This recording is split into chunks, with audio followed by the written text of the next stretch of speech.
মই একদম স্পষ্টকৈ এটা কথা কৈ গৈছোঁ, উজনিত যাতে অসমৰ মুখ্যমন্ত্ৰীয়ে কাৰো মানুহৰ ঘৰত হাত নিদিয়ে।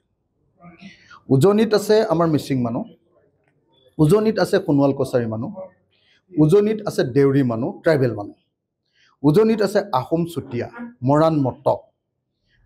উজনিৰ এই খিলঞ্জীয়া মানুহ ভূমিপুত্ৰ অনুসূচিত জাতিৰ মানুহ, আমাৰ SC মানুহ। উজনিত থকা কোচ কলিতা বা ব্ৰাহ্মণ মানুহ, আৰু উজনিত আছে চাহ জনগোষ্ঠীৰ আদিবাসী মানুহ। এই উজনি মানুহৰ এটা ঘৰতো যদি হাত দিয়ে আমাৰ খিলঞ্জীয়া মানুহৰ ঘৰত, যুদ্ধ কিন্তু এবাৰ ডাইৰেক্টলি হিমন্ত বিশ্ব শৰ্মা আৰু অখিল গগৈ হৈ যাব। মুখ্যমন্ত্ৰীয়ে কৈ আছে যে লেণ্ড জেহাদ কৰিছে, এইবাৰ জেহাদ নহয়, জেহাদ মইহে কৰিম। কিন্তু এবাৰ মুখ্যমন্ত্ৰীয়ে যদি খিলঞ্জীয়া মানুহৰ ঘৰ উজনি অসমৰ এটা ঘৰতো যদি হাত দিয়ে নহয়, ভয়ানক খং উঠিব। আৰু এইবোৰ MLA চেমেলে কৈ নাথাকোঁ আৰু এনেকুৱা ধৰণৰ কথা নাই, আৰু ভদ্ৰতাত নাথাকোঁ আৰু তেতিয়াহ'লে যুদ্ধ হ'ব। কিন্তু এইটো কথা হিমন্ত বিশ্ব শৰ্মা আৰু অখিল গগৈ ডাইৰেক্ট যুদ্ধ হ'ব তেতিয়া।